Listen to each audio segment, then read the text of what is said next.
नमः सिद्धेभ्यः।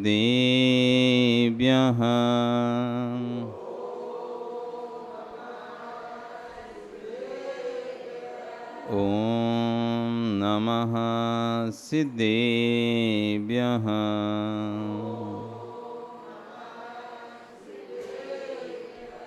ॐ नमः सिद्धेभ्यः।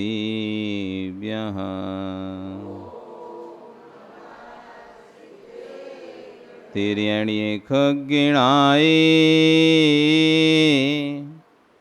रुतारी मोहि सिर सिरणी विहु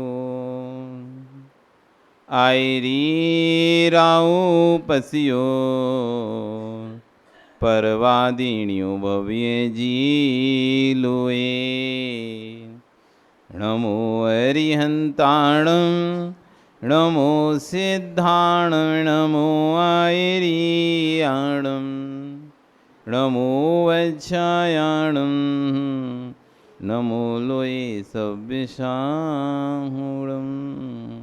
बोले अनंत अनंत से परमेष्टि भगवान की, आदिरम आदिनाथ भगवान की, वर्तमान शासनाई महावीर भगवान की, आचार्य कुंद कुंदेव स्वामी महाराज की, आचार्य पुष्पदन सागर जी महाराज की, आचार्य विराग सागर जी महाराज की, आचार्य गुरु विश्व सागर जी महाराज की, आचार्य भगवान प्रमुख सागर जी महाराज की, अहिंसा में विश्व धर्म की।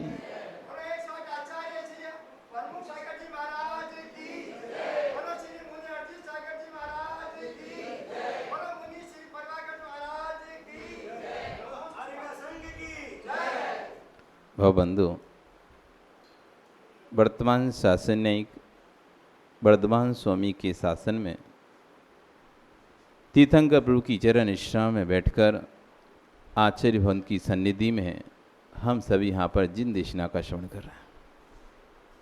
ये जिनेन्द्र वाणी मनीषो जगत कल्याणी है। आचार्य भवन कुंद कुंदेव स्वामी महाराज ग्रंथराज रेण सारजी में श्रवण श्रावक होवे धर्मों का व्याख्यान कर रहे हैं, तो वहीं आचार्य भवन विश्व सार जी महाराज इस पर अपनी देशना को दे रहे हैं। हम यहाँ पर सम्यक दर्शन की चर्चा कर रहे थे। सम्यक दर्शन के 8 अंगों की व्याख्याएं यहाँ पर चल रही थी कि जिसके अंदर सम्यक के 8 अंग हैं। भैया बैठ जाओ, बात निकल लें। सम्यक के 8 अंग हैं, ऐसा व्यक्ति ही कर्म का क्षय कर सकता है। जिसके पास सम्यक्त नहीं है उसकी सारी क्रियाएं व्यर्थ हैं, शून्य हैं। सम्यक्त बहुत महत्वपूर्ण है, सम्यक्त अंक हैं, क्रियाएं शून्य हैं। शून्य की कीमत तभी होती है जब अंक होता है। यदि अंक ना हो तो शून्य की कोई अंकुश कीमत होगी क्या? कितनी भी शून्य रख लो आप अपने चेक पर, लेकिन अंक मत लिखो। एक चेक पर कितनी भी शून्य आप डालते रहो लेकिन अंक मत लिखो, तो उस शून्य की कितनी कीमत होगी? उस शून्य की शून्य ही कीमत है। जो हमारा स्वाध्याय है, हमारा प्रतिक्रमण है, प्रत्याख्यान है, साधना है, ध्यान है, तप है, तपस्याएं हैं, ये शून्य पर शून्य है। यदि सम्यक का अंक नहीं हमारे पास, तुम्हारी सारी क्रियाएं शून्य के लिए हैं। सम्यक अंक रहित क्रियाएं हैं, अंक रहित क्रियाएं हैं। यदि अंक नहीं है तो हम शून्य पर शून्य बढ़ाते चले जाएंगे। पहले धर्म ध्यान करते थे, फिर तपस्या करने लगे, साधु बन गए, ये भी सब कर लिया। आप लोग अभिषेक करने लगे, पूजन करने लगे, स्वाध्याय करने लगे, ध्यान करने लगे, उपवास कर रहे हो, उपासन कर रहे हो, जो भी कर रहे हो आप, ये सब हमारी एक एक क्रियाओं पर अंक के साथ शून्य हैं। एक अंक है और शून्य बढ़ती जाएंगी तो 10 गुना फल हो जाएगा, 100 गुना फल हो जाएगा, 1000 गुना फल हो जाएगा, 10,000 गुना फल हो जाएगा। एक का अंक लिखा है, उसके पीछे तुमने एक शून्य बढ़ाई तो 10 गुना हो गया, 2 शून्य उगड़ गई तो 100 गुना हो गया, 3 हो गई तो 1000 हो गया, 4 हो गई तो शून्य कब काम आ रही है? जब अंक है। सम्यक दर्शन है, उसके साथ हम थोड़ी सी भी तपस्या करते हैं तो हमारी कार्यकारी होती। आज नीचे चर्चा चल रही थी कि सम्यक दृष्टि जीव को आश्रय नहीं होता, बंध नहीं होता जिस अपेक्षा से, तो मतलब उसकी निर्जरा प्रारंभ है। सम्यक्त है तो निर्जरा प्रारंभ है, सम्यक्त नहीं तो निर्जरा भी नहीं है। निर्जरा सम्यक दृष्टि की ही होती है। बाकी सामान लोगों की तो सविपाक निर्जरा है, कर्म अपना उदय में आता है, फल देता है, चला जाता है, उनसे उनका कोई कल्याण नहीं होता। लेकिन सम्यक दृष्टि जीव अपने कर्मों को समय से पहले तपस्या के माध्यम से, व्रत उपवास के माध्यम से, पूजा पाठ के माध्यम से अपने कर्मों को पहले ला लेता है और जल्दी जल्दी खिला देता है। तो कभी कभी लोग कहते हैं कि महाराज जी पहले हम पूजा आदि नहीं करते थे तो शांति का जीवन चलता था, कोई कष्ट परेशानी नहीं आती, जब से अभिषेक करने मंदिर जाते हैं पूजन करने तब से बहुत कष्ट आ रहे हैं। बहुत लोगों के प्रश्न होते हैं कि जब मंदिर नहीं जाते थे तब तो शांति का जीवन चलता था, तब तो कोई कष्ट तकलीफ नहीं आते थे, और जब से मंदिर जाने लगे, पूजा करने लगे, साधु के पास जाने लगे, व्रत उपवास करें तो बड़े कष्ट संकट आ रहे हैं, पीड़ाएं आ रही हैं। तो मंदिर जाने से घाटा हो गया। सुनील, लोगों का सोचता है घाटा हो गया तो इसी नहीं जाते वो फायदा था। अरे घाटा नहीं हुआ, जो कर्म बाद में उदय में आने वाला था, जो अपने समय पर उधर आता, आपने तपस्या के माध्यम से, गुरु वंदना के माध्यम से, प्रभु भक्ति के माध्यम से उसको पहले लाकर निकाल दिया। सुख आपको तो खुश होना चाहिए कि चलो अच्छी है कि अभी हमारा शरीर स्वस्थ है, हाथ पैर चल रहे हैं, दिमाग काम कर रहा है, अभी कष्ट सहन करने के हमारे अंदर सामर्थ्य है, अभी आ गए तो अभी निकल गए। और जब ऐसे समय पे कष्ट आता है, जब हम असहाय होते, वृद्ध होते या सहन करने की सामर्थ्य नहीं होती, उससे तो कितना हमको दुख होता। आपके पास पैसा है, पैसे के समय में कोई घाटा लग भी जाए तो क्या होता है, कोई बात नहीं, एडजस्ट कर लेते हो आप इधर से उधर से। और गरीबी में गीला आटा कैसे कहते हैं, वैसी तो पैसा था नहीं, ऊपर से घाटा और लग गया।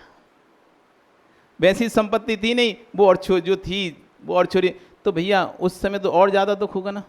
जब वस्तु हो नहीं और जितनी थो वो भी और चली जाए तो बड़ा दुख होता है, तो उस समय अधिक दुख होता। इसलिए भैया अभी हमारे पास सामर्थ्य है, बुद्धि है, विवेक है, सब कुछ काम कर रहा है, तो ऐसे समय में यदि कष्ट आ भी जाएं तो अभी हम सहन कर लेंगे। तो भगवान की भक्ति करने से जो हमारे असाता बीतनी जो बाद में आने वाली होती है वो जल्दी उदय में आकर खड़ जाती है, नष्ट हो जाती है। जैसे बाद में का जो जीवन होता है वो सुख में जीवन रहता है। लोग उसे गलत समझ लेते हैं, अरे भगवान की भक्ति तो कष्ट आने लगे, संकट नहीं आ रहा है। ये अविपाक निर्जरा सम्यक दृष्टि के ही हो पाएगी। अविपाक निर्जरा जो भगवान की भक्ति करेगा, तपस्या करेगा, पूजन आदि करेगा, उसी को ही तो उनकी होगी। तो अविपाक मतलब समय से पहले कर्मों को ले आना। तो समय से पहले पुण्य भी आ जाता है और समय से पहले पाप भी आ जाता है। तो कई लोग एकदम बनते हुए दिखाई देते हैं, खूब पैसा पीस हो जाता है किसी के पास, पहले कुछ नहीं था, और जब से उसने भगवान की भक्ति पूजन आदि किया, व्रत उपवास किया, सेवा आदि की, तो क्या हो गया, खूब संपत्ति हो गई इसके यहाँ पे। तो उसका जो पुण्य था बाद में आने वाला वो जल्दी उदय में आ गया, आगे आ गया। ऐसे किसी का पाप जो बाद में उदय में आता वही जल्दी उदय में आके खिर गया। तो जब कभी हम लोगों के अंतराय वगैरह आते संग में, तो गुरुदेव कहते थे उदास नहीं होना, क्यों, खुशी मनाओ, चलो एक कर्म और कट गया। एक कर्म जो तुमने बांध के रखा था, अंतराय कर्म, किसी के भोजन में अंतराय डाला था तुमने, तो एक कर्म उदय में आके निकल गया, अब तुम एक कर्म से और फ्री हो गए। ऐसा समझो जैसे किसी ने कर्ज लिया होता है और उसका यदि कर्ज चुक जाए तो कितना खुश होता है कि हमारा कर्ज चुक गया, चलो फ्री हो गए। ऐसी कभी भी कष्ट संकट आते हैं तो खुश होता है सम्यक दृष्टि, चलो एक और हमने असाता का क्षय कर दिया। उसे भी हंसकर निकालता है, कष्टों को, संकटों को, दुखों को, तकलीफों को हंसकर सहन करता है कि एक मेरा ऋण और चुक गया, मैंने किसी के कार्य में बाधा डाली थी, देखो आज मेरे कार्य में बाधा डल गई, अब वो वाला ऋण मेरा चुक गया, अब मैं शांति से सहन करूँगा। तो सम्यक दृष्टि के 8 अंगों में एक अंग है स्थितिकरण। निसंकित, निकांक्षित, निर्विकसता, उपघुवन। पहले आता है उपघुवन अंग। उपघुवन कहता है कि घुवन करना, घुवन यानी छुपाना। किसी धर्मात्मा की कोई गलती आपको दिख जाती है, किसी धर्मात्मा की कोई गलती आपको पता चल जाती है, तो उसको छपाना नहीं, छुपाना। आज होता क्या है, थोड़ी सी गलती हम जैसे हमको पता चलती है, हमको लगता है सबसे पहले जाके हम समाज में हम बताएं, देखो हमें ये बात पता चला, तुम्हें पता है कि नहीं है। आप सम्यक दृष्टि नहीं हो सकते। आपको हम तो सब सही सही तो बता रहे हैं। अरे आपको पता नहीं सही सही बता रहे आप, आपको पता है ना धर्मो धार्मिक ही बिना, धर्मात्मा के बिना धर्म नहीं रहता। धर्मात्मा की हंसी होगी तो धर्म की ही हंसी होगी। किसी धर्मात्मा की आपने हंसी की, किसी कोई व्यक्ति धर्म आदि करता था और आपने कहा आज मैं बताऊंगा देखो वहाँ कितना धर्म करता था और यहाँ देखो कैसा काम कर रहा है, मैं सबको समाज में जाकर बताऊंगा। तो तुमने 4 लोगों को पीछे बोल दिया, तो फिर सब लोग हम तो ऐसी पहले से ही कहते ढोंगी होते हैं सब लोग देखो। तो तुमने क्या किया? वो व्यक्ति की हंसी नहीं करी आपने। हमको तो पता था सब व्रती लोग ऐसे ही ढोंगी होते हैं, हमको तो पता था सब लोग पूजन करने वाले ऐसे ही ढोंगी होते हैं। तो उसने क्या किया? सबको लपेट लिया ना, एक व्यक्ति को नहीं लपेटा। और 4 लोग और सुन रहे थे जो जैन धर्म को नहीं मानते थे, वो बोलने लगे देखो हम तो बोलते जैन धर्म में ऐसे लोग होते हैं, ऐसी ये धर्म इनका। तो आपने क्या किया? आपने पूरे धर्म को बदनाम कर दिया। व्यक्ति गलती को व्यक्ति जिसकी आपने बुराई की है, जिसकी आपने बात बताई है, व्यक्ति उस व्यक्ति को भूल जाएगा लेकिन उस धर्म को नहीं भूलेगा। कोई भी क्रिया होती है, कोई भी घटना घटती है या कोई भी बात होती है तो उसकी वीडियोस वायरल होते हैं, खूब एक समय तक चलते हैं, उसका नाम चलता है। उसके बाद फिर धीरे धीरे व्यक्ति नाम भूल जाते हैं। फिर याद, अरे वो एक वीडियो चला जैन समाज का आया था वीडियो, क्या याद रह गया? बस उसको जैन समाज याद रह गया दिमाग में। व्यक्ति भूल गया, वो नाम भूल गया, किसका था ये भी भूल गया, क्या प्रकरण था वो भी भूल गया। लेकिन अब जब भी बात करेगा ना, अरे वो एक दिन जैन समाज का आया था ना वीडियो, जैनी लोगों का वीडियो आया था, वो लड़ते हुए का, ऐसा करते हुए का, वैसा करते हुए का। तो उससे क्या हुआ? हमने ही अपने हाथों से अपने धर्म को बदनाम कर दिया। ज़्यादा होशियार रहते ना कुछ लोग, नहीं हम पहले बताएंगे, और बिना सोचे समझे कोई भी वीडियो लिया और फॉरवर्ड कर दिया। ये नहीं समझते कि ये धर्मात्मा की हंसी नहीं है, ये धर्म की हंसी है। इसलिए आगम में उपगुहन अंग दिया है। कोई भी बात आपको पता चलती धर्मात्मा के विषय में जो आपको लगता है कि सही नहीं है, तब भी 4 लोगों से मत बोलो, अपने अंदर रख लो उसे। आपको पता चलिए आप अपने अंदर रखो, और कोई यदि बात करे भी, भैया इस विषय में शांत रहो, बोलने की जरूरत नहीं है, हमारा मैटर है, हम निपट लेंगे। बाहर वाला कभी कुछ विषय में बोले, अरे तुम्हारे वो दो धर्मात्मा लड़ रहे थे आपस, आपका विषय नहीं, हमारा विषय, हम निपट लेंगे, आप इसको नहीं। अपन क्या करते हैं? हाँ यार भी लड़ते हैं, हम तो उन्हें खूब समझाते हैं। अपन अपनी ही बुराई दूसरे लोगों से करते हैं।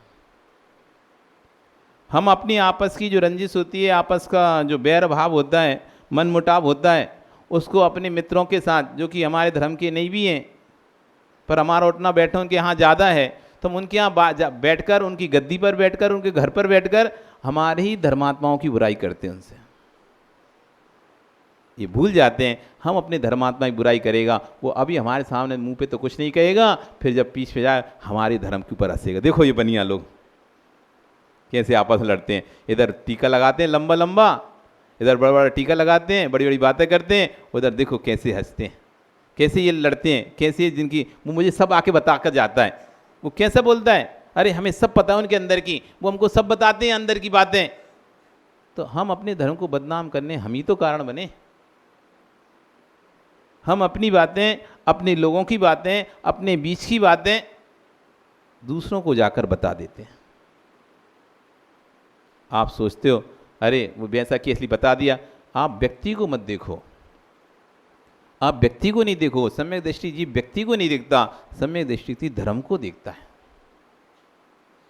मेरे इस कृत्य से कितने लोगों की आस्थाएं टूट जाएंगी, कितने लोगों की श्रद्धा टूट जाएगी। मैंने ये गलती यदि सबको बता दी तो जितने लोग आस्था रखे थे धर्म पर, वे लोग भी अब धर्म पर अनास्था कर देंगे। नहीं, मैं ऐसा कोई कार्य ना करूं जिससे लोगों की धर्म के प्रति आस्था हटे। वैसी तो कम आस्थाएं हैं, कितनी थोड़ी सी आस्थाएं। मुश्किल से तो लोग धर्म से जुड़ते हैं,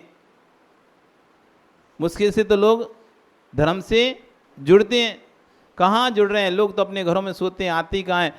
कभी कभी आते हैं, कभी कभी थोड़ा बहुत जुड़े रहते हैं, तो वो भी हम लोग ऐसी क्रियाएं कर कर, ऐसी बातें कर कर उनको धर्म से जोड़ दे, अरे हम इसलिए नहीं आते मन, देखो ऐसी लड़ाई, ऐसी राजनीति, ऐसी ये चलता रहता है, इसलिए तो हम मंदिर नहीं आते।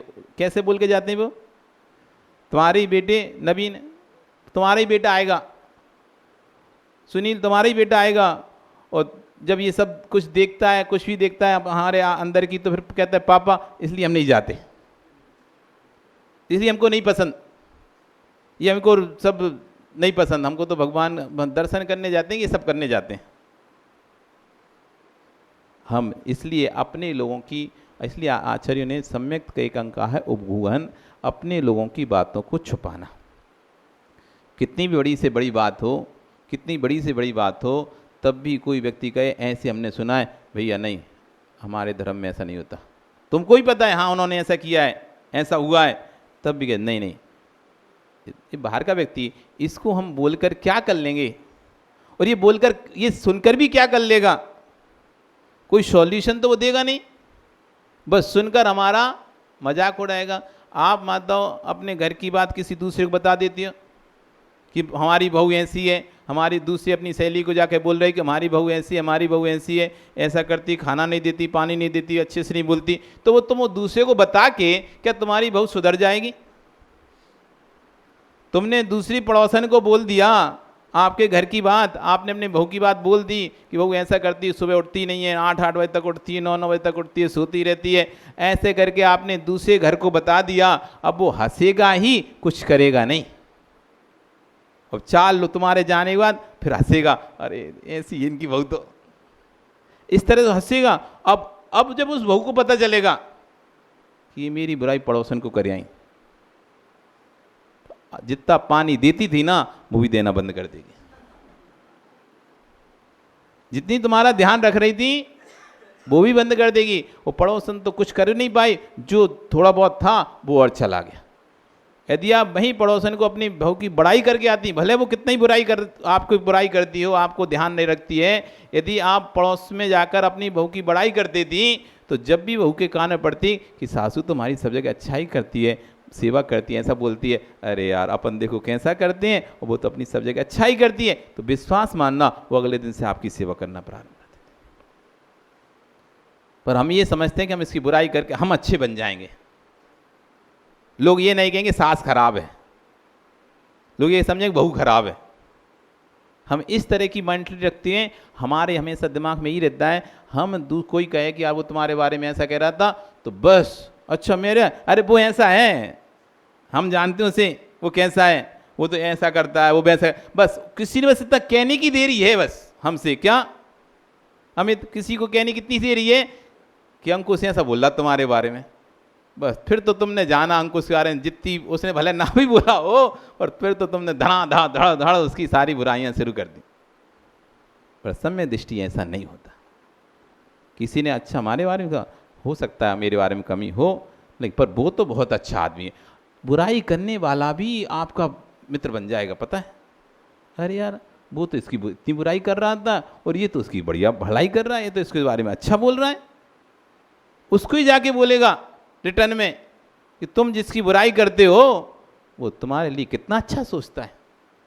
आखिरी में उसको भी सोचना पड़ जाएगा कि यार मैं जिसकी बुराई कर रहा हूँ वो मेरे बारे में अच्छा सोच रहा, और मैं उसकी बुराई सोच रहा। इसलिए आगे उपगूहन अंग दिया है। यदि आप किसी की बात छुपा लेते हो, अपने अंदर रख लेते हो, तो इससे धर्म की भी रक्षा होती है, और सामने वाला भी फिर आपके प्रति दूसरे भावों से देखता है। जो नेगेटिव भावों से देख रहा था, आपको गुस्सा के भावों से देख रहा था, या अन्य किसी प्रकार के भावों से देखता है, उसके अंदर ही एक सॉफ्ट कॉर्नर तैयार हो जाता है। नहीं यार वो तो हमारी कोई बुराई नहीं कर रहा था, वो तो कर सकता था हमारी बुराई, पर उसने तो बुराई करी नहीं हमारी, तो फिर मैं क्यों उसकी बुराई करूं, और वो आपका मित्र बन जाएगा। ये उपगूहन अंग है, ये सम्यक दर्शन का अंग है। जब ये अंग आएगा ना, तब आपकी ये पूजन पाठ सफल होगा। और जब तक उगन नहीं आएगा तो बस दीदी तुम्हें पता है वो ऐसी बात चल रही थी, वो एक जीजी ने तुमसे ही कह रहे हैं, कोई से कही हो नहीं, ऐसा करके करके वो पूरे नगर में बात हो जाएगी, और सबसे यही कहेंगे तुमसे ही कह रहे हैं, बस तुम कोई से कही हो नहीं। वो दीदी कर करके वे पूरे नगर में बात हो गई, बिन्ने बिन से गई, बिन्ने बिन से गई, उन्होंने से कहा, और सबसे एक ही बात गई, तुमसे कह रहे हैं, तुम कोई से कही, हमारा नाम मत लीजिए बस। एक बड़ी समस्या है। आदमी पूरी बात कह देता है और फिर इतना डरता भी है, ये भी कहता है मेरा नाम नहीं बताना किसी को, हमने बताई तुम्हें। तो वो भी फिर दूसरे को जाके कहता है हम तो ही बता रहे हैं, तुम्हारा नाम नहीं बताना।